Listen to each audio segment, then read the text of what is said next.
ଅଥ ଚତୁର୍ଥୀ ମଧ୍ୟ ଭଗବାନଙ୍କର ଅଗ୍ରପୂଜା ଓ ଶିଶୁପାଳ ଉଦ୍ଧାର।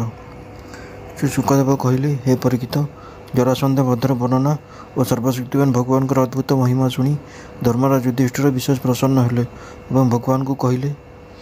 ଧର୍ମରାଜ ଯୁଧିଷ୍ଠିର କହିଲେ, ହେ ସଚ୍ଚିଦାନନ୍ଦ ସ୍ୱରୂପ ଶ୍ରୀକୃଷ୍ଣ, ତ୍ରିଲୋକର ସ୍ୱାମୀ ବ୍ରହ୍ମା, ଶିବ ଓ ଇନ୍ଦ୍ରାଦି ଲୋକପାଳମାନେ ସମସ୍ତେ ଆପଣଙ୍କ ଆଜ୍ଞା ପାଇବା ନିମନ୍ତେ ଚାହିଁ ରହିଥାନ୍ତି ଏବଂ ତାହା ଯଦି ମିଳିଯାଏ ତେବେ ଅତ୍ୟନ୍ତ ଶ୍ରଦ୍ଧା ସହିତ ତାହା ପାଳନ କରନ୍ତି।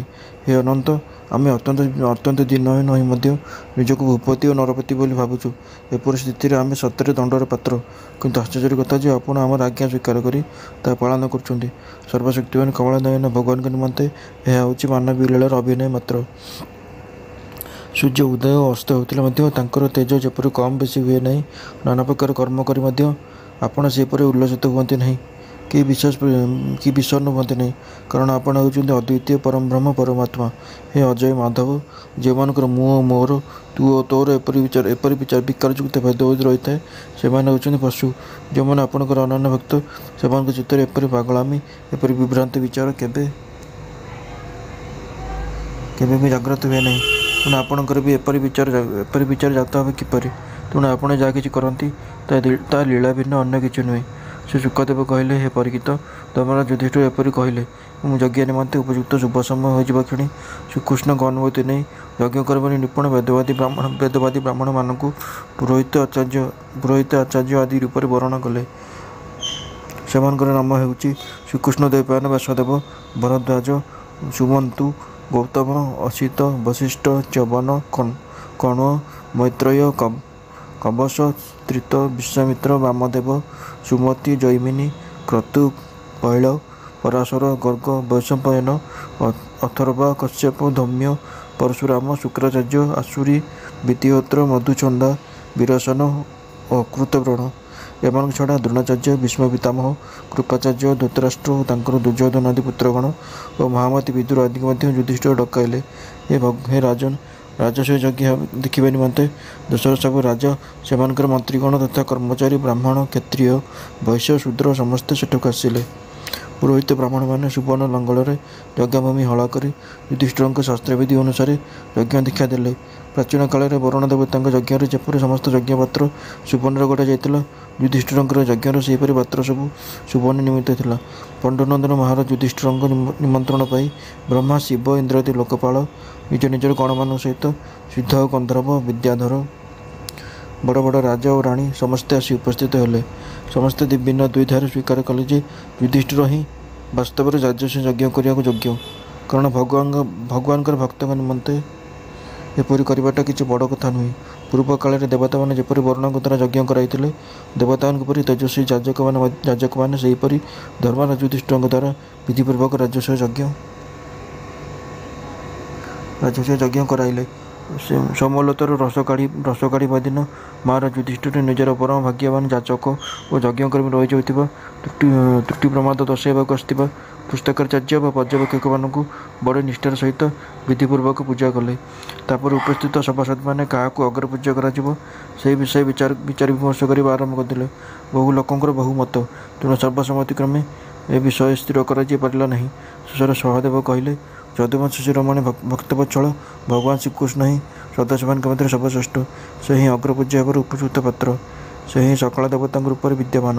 ତାଛଡ଼ା ଦେଶ, କାଳ, ଧନ ଆଦି ଯେତେ ସବୁ ବସ୍ତୁ ରହିଛି, ସେହି ସକଳ ବସ୍ତୁ ରୂପରେ ମଧ୍ୟ ସେ ହିଁ ବିଦ୍ୟମାନ। ସମଗ୍ର ବିଶ୍ୱ ହେଉଛି ଭଗବାନ ଶ୍ରୀକୃଷ୍ଣଙ୍କର ରୂପ। ସମସ୍ତ ଯଜ୍ଞ ମଧ୍ୟ ଶ୍ରୀକୃଷ୍ଣ ସ୍ୱରୂପ। ଭଗବାନ ଶ୍ରୀକୃଷ୍ଣ ହିଁ ଅଗ୍ନି, ଆହୁତି ଓ ମନ୍ତ୍ର ରୂପରେ ଅଛନ୍ତି। ଜ୍ଞାନ ମାର୍ଗ ହେଉ ବା କର୍ମ ମାର୍ଗ ହେଉ, ଶ୍ରୀକୃଷ୍ଣଙ୍କ ପାଇବା ହେଉଛି ଉଭୟ ମାର୍ଗର ଲକ୍ଷ୍ୟ। ହେ ସଭାସଦଗଣ, ମୁଁ କେତେ ବା ବର୍ଣ୍ଣନା କରିବି? ଭଗବାନ ଶ୍ରୀକୃଷ୍ଣ ହେଉଛନ୍ତି ଅଖଣ୍ଡ ଶୁଦ୍ଧ ଅଦ୍ୱିତୀୟ ବ୍ରହ୍ମ। ଏ ସମସ୍ତ ଜଗତ ହେଉଛି ତାଙ୍କର ସ୍ୱରୂପ।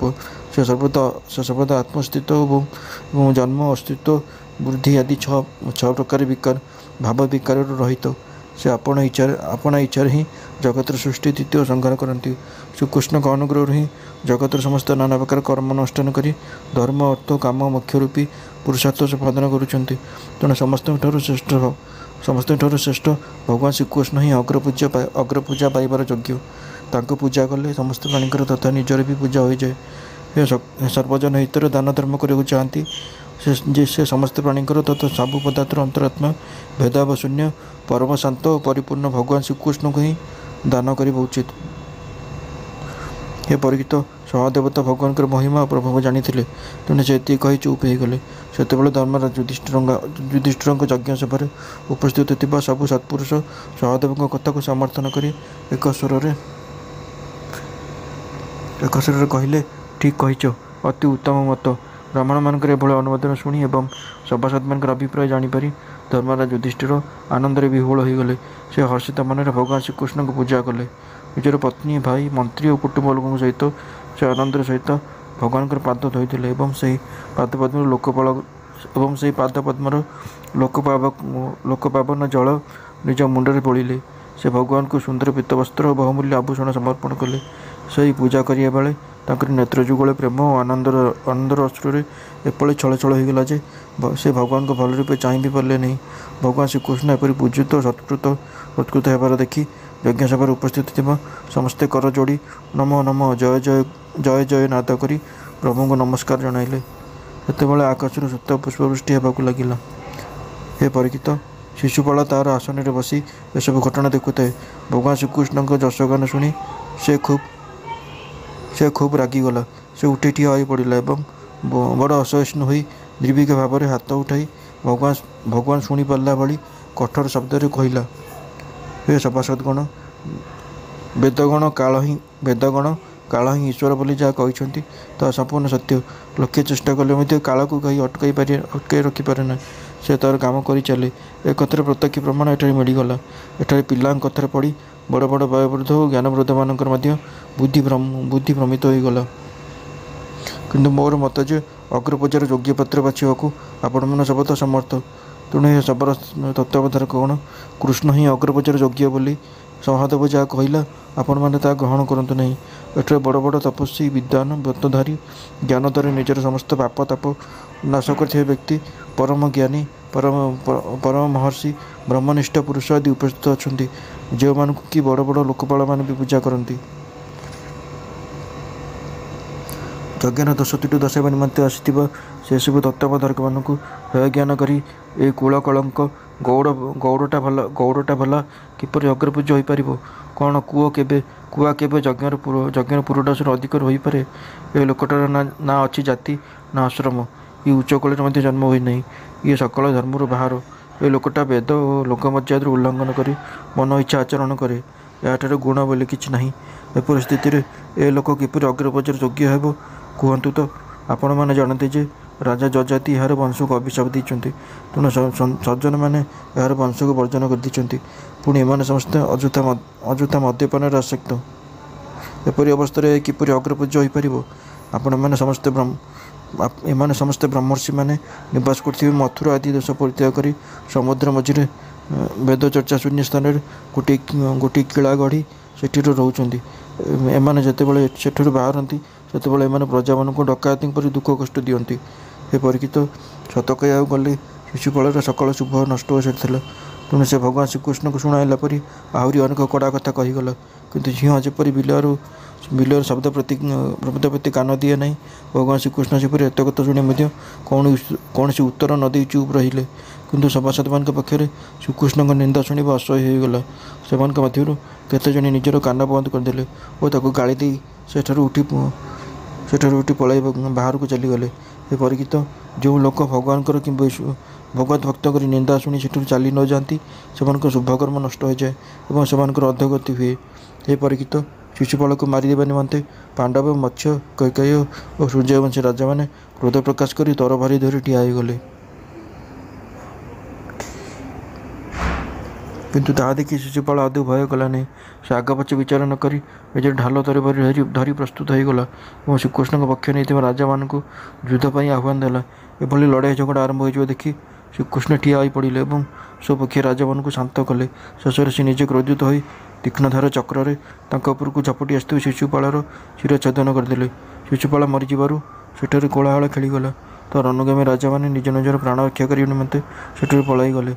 आकाशरू खसी पड़ी उल्का जपरी आसी माटी मिशि जाए समस्ते चाहिए। शिशुपाल शरीर गोटाए ज्योति बाहरी आसी सेपरी भगवान श्रीकृष्ण देहरे लीन होगला।